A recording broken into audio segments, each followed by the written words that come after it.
Naanggal si Mama, Kuya George. Patay.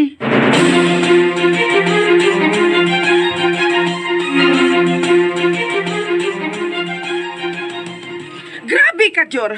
Abi ba na kung nanlimpyo na ka na ini mong kwarto? Anyong pibitaw ko, ma? Awa. Wala man ang kalat, oh. Wala magkakaw. Adi ay, be. Kana. Unsa man na? Unsa man imong ikasulti, ana, ha? Kadakan og basura sa ilam sa imong bed, Kuya George. Why? Sorry, ma. Ay, ambot lang yun ni mo, Jor. Kaugawan ba ni mo, oy? Usaon naman lang ka? Ganun lisod magyug kaay ni mo ang paglabay sa imong basuras-basurahan. Naara maging unta nas duol, oh. Ganun makaako makauglabay lang sa kilid. Ubisan asa na lang, ana kay basurahan. Sorry, ma. Ako na nang limpyuhan. Sige ra kag sorry. Sige ra kag ingon nga lipiuhan nimo. Nya, human ana mo lang gihapon. Wabot ra ko niya ang adlaw nga mahayan na nimo nga imong kahugawan, Jor. Ay, nay, kita na mo, oh. Klaro kayong dugay na kay na diha. Namilit na kanya na sa sahog ang uban, oh. Gihulmigas pa. Ay, ambot lang yun di mo. Hoy, limpyuhin na, ha? Ipanglabay ng basura. Makonsimisyon dyan ko ni mo, Jor, oy. Ha? Dali na. Hey, napamadin basura din sila sa kong katri, oy. Wala ko kinumdum animan. Pangubigas sa masabda ini. Dalian ko lang ni. Aron ako nga ilabay sa basurahan sa gawas.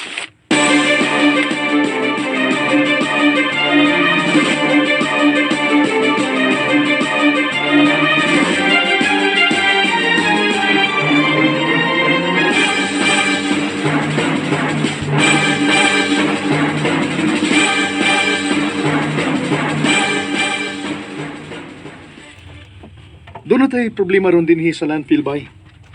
Yan na dool aning atong building bay. Ha? Unsa man bay? Wala ka kadungog sa balita. Wa.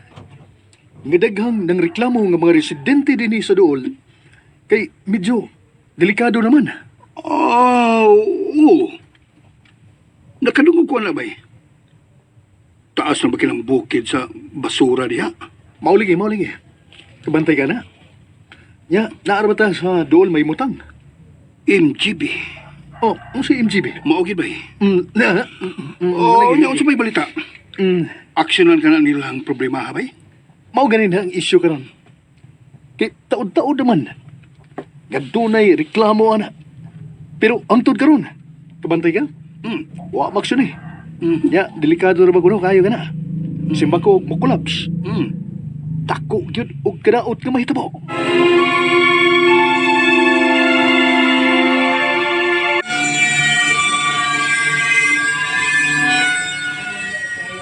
Iyan ako nung gilabay, pero human na, uwahin na. Gilmigas sa siya.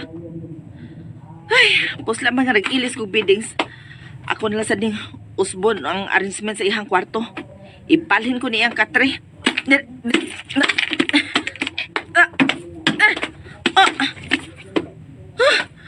Diyor!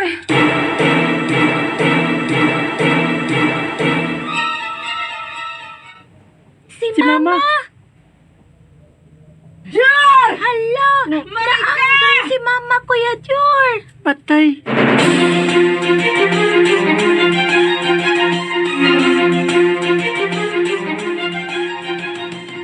Grabe ka, Jor. Abi ba na kung nanlimpyo na ka na ini mong kwarto? Anyong pibitaw ko, ma? Awa. Wala man ang kalat, oh. Wala magkakaw. Adi ay, be. Kana. Unsa man na? Unsa man imong ikasulti, ana, ha? Kadakan og basura sa ilam sa imong bed, Kuya George. Why? Sorry, ma. Ay, ambot lang yun ni mo, Jor. Kaugawan ba ni mo, oy? Usaon naman lang ka? Ganun lisod magyug kaay ni mo ang paglabay sa imong basuras-basurahan. Naara maging unta nas duol, oh. Ganun makaako makauglabay lang sa kilid. Ubisan asa na lang, ana kay basurahan. Sorry, ma. Ako na nang limpyuhan. Sige ra kag sorry. Sige ra kag ingon nga lipiuhan nimo.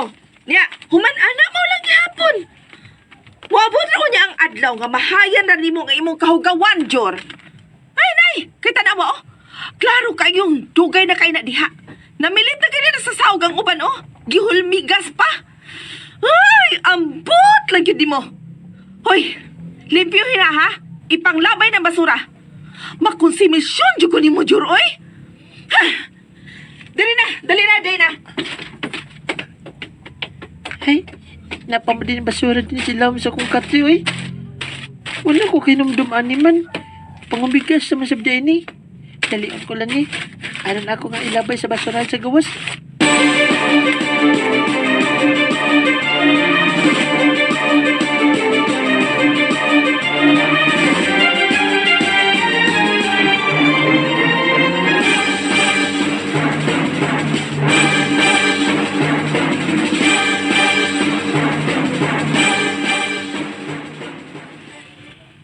Doon na tayo problema ron din sa landfill, bay. Nga na dool aning atong building, bay. Ha? Unsa man bay? Wala ka kadungog sa balita. Wa. Nga daghang nang reklamo nga mga residente din sa dool. Kay medyo delikado naman. Oo. Nakadungog ko na bay. Taas na ba kilang bukid sa basura diha? Mauling. Kabantay ka na. Nya, naarabata sa dool may mutang. MGB. Oh, ano si MGB? Maugid bay. Oo, Nya unsa may balita? Aksyonan ka na nilang problema ha bay? Mao ganin ang issue karon. Kay taod-taod naman. Gadunay reklamo ana. Pero angtod karon. Kabantay ka? Wa maksyon eh. Ya, delikado ra ba kuno kayo kana? Simba ko mo collapse. Dako gyud og kadaot nga mahitabo.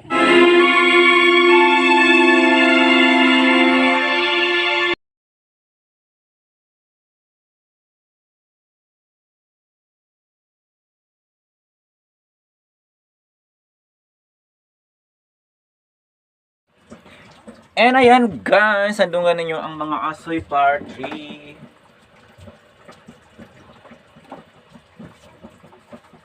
Basurero, mura siya balik guys, no? Mura gyud siya balik. So, di para yun pabagahan nato ang upload na to ani nga drama guys. Dili siya safe kung balik na siya. Pero lahi ang yang title, no? Rating na usab guys ang yang title. Ang title ay nausab. Basta feel na ko humanan ni siya. But ato naman nasugdan, ato lang padayon guys, no. So kuan lang ni siya, no, para lang ni siya sa mga wala pa nakapamati ani nga drama, no. Og sa nakapamati na nga nakalimot, murag nakalimot na kay dugay naman pod ni.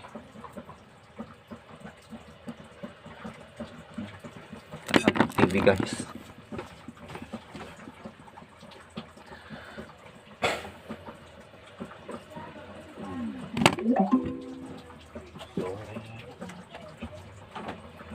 Answers are so few.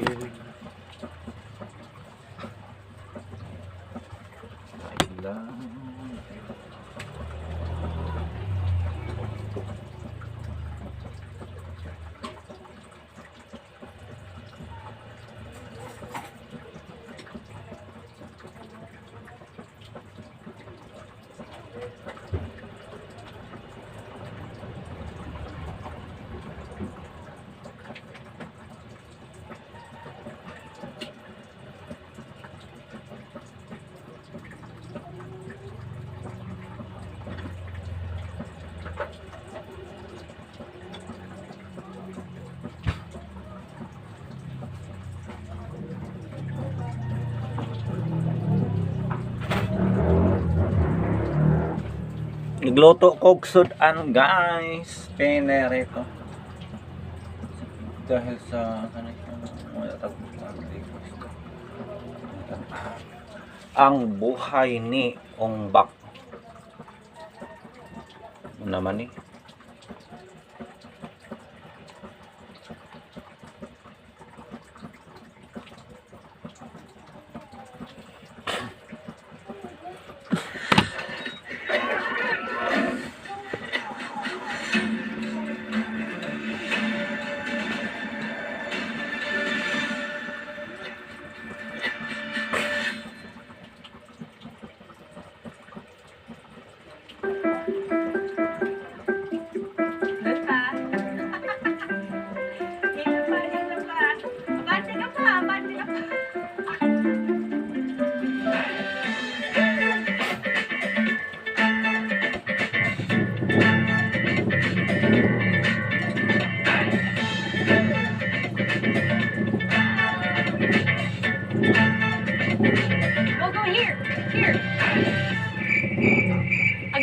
nilang panoorin. Ganyan ang weekend vibe dito sa bahay. Kaya mabuti pa, mag-prepare na ako ng lunch. Dahil sure ako, gutom na gutom sila after maglaro. Let's go.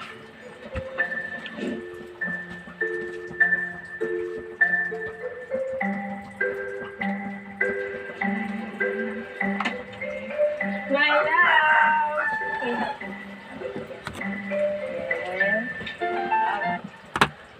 Alam niyo, 30s, hindi ko lubos maisip na isang unggoy ang magpapaiyak sa akin habang nagdo-doom scroll sa internet. Alam ko na lahat po kayo dito, nanonood dahil gusto niyong malaman kung ano nga ba yung kwento nitong napaka-cute na unggoy na ito, na merong bitbit na laro ang unggoy din. Alam niyo ha, nakuha niya at naantig ang puso ng internet. Hindi lang dahil cute to, syempre, kung hindi dahil sa makawasak puso na backstory nito. Alam niyo, habang pinanonood ko yung mga footages niya, habang inaalam ko yung kanyang kwento, lalo lang akong mas napapamahal sa kanya. At ngayong gabi, para sa mga gustong makilala rin siya, gusto ko na maghanda kayo kasi alam niyo, teleserye ang buhay ng unggoy na binabanggit ko. Magkakaunting disclaimer lang din po ako ha, dahil gawang nabanggit ko yung salitang teleserye, maraklara po talaga yung talambuhay ng ating bida ngayong gabi. Oo, yun po parang inaalipusta siya, binubugbog siya, na ang tanging goal lang naman niya, ito yung nakakahiya, ay ang makuha ang kanilang pagmamahala. Grabe na iyak nagtatawa. Kaya warning lang, lalo na para sa mga katulad ko po ng mga animal lovers po, na hindi kaya makakita ng mga hayop na sinasaktan po, medyo nakakadurog ng puso ang inyong masisilayan ngayong gabi. Kaya hindi na natin patatagalin pa, kilalanin natin ang cute na ating bida. Sino si Punch the Monkey? Si Punch, o tinatawag ng Punch-kun ng internet, ay isang baby macaque sa Ichikawa City Zoo sa Chiba, Japan. For context po, no, aside from humans, ang mga macaque ang isa sa mga most widespread primate genus. So marami sila. Miski sa popular culture po, no, marami ring macaque. Kaya na lang nila sumubukong. Favorite piece of literature ko po itong Journey to the West. Favorite ko yan. Banggit ko lang. Macaque pala siya. Ngayon ko lang binalaman. Si Infernape po na Pokemon, base rin kay Sun Wukong, na syempre, macaque din po siya. At para sa mga medyo maiedad na po, pasensya na kayo, no, na ating mga manonood, kilala niyo sure ako si Jollycool. Mula sa anime na Renny, no, Body's Girl. Kinakanta pa dati yan sa mga classroom. Mahal ko, aking ina. Tama ba yung lyrics ko? Alam ng mga thunders po yan. So, ilan lang yan sila sa mga napakaraming example ng mga macaque sa popular media. Pero papalik tayo syempre doon sa ating bida. Pinakita ko lang sa inyo. Si Punch pala, inabandona ng kanyang ina ilang moments lamang matapos itong ipanganak. Kawawa naman pala siya. So lumaki siya na parang walang nagmamahal sa kanya. Tinataboy siya ng ibang mga unggoy at kung makikita niyo po sa internet, talagang lahat po awang-awa sa kanya. Ngayon, kung makikita niyo po yung mga clips niya, yung behavior niya, parang human toddler, ganyan i-describe sa mga articles sa internet. Parang bulinggit, naubod ng kulit. Alam niyo, 7 months pa lang daw pala itong kawawang unggoy na ito, simula nung iwan siya ng kanyang ina sa Ichikawa City Zoo. Ngayon, by nature po, itong mga Japanese baby macaque, mayakap or clingy talaga sa kanilang mga ina. This is in order for them to build muscle strength. At syempre, sense of security na rin. Ganun din naman tayo yung mga baby ng mga tao, di ba? Ngayon, yung makita to ng mga zookeepers, saka ng mga bumibisita po, naku, umaksyon po talaga sila. Dahil Ayan guys, ano nga ninyo ang drama ating yung sa mas part 4 na taon niya. Hoy, bis. mga paraan para makahanap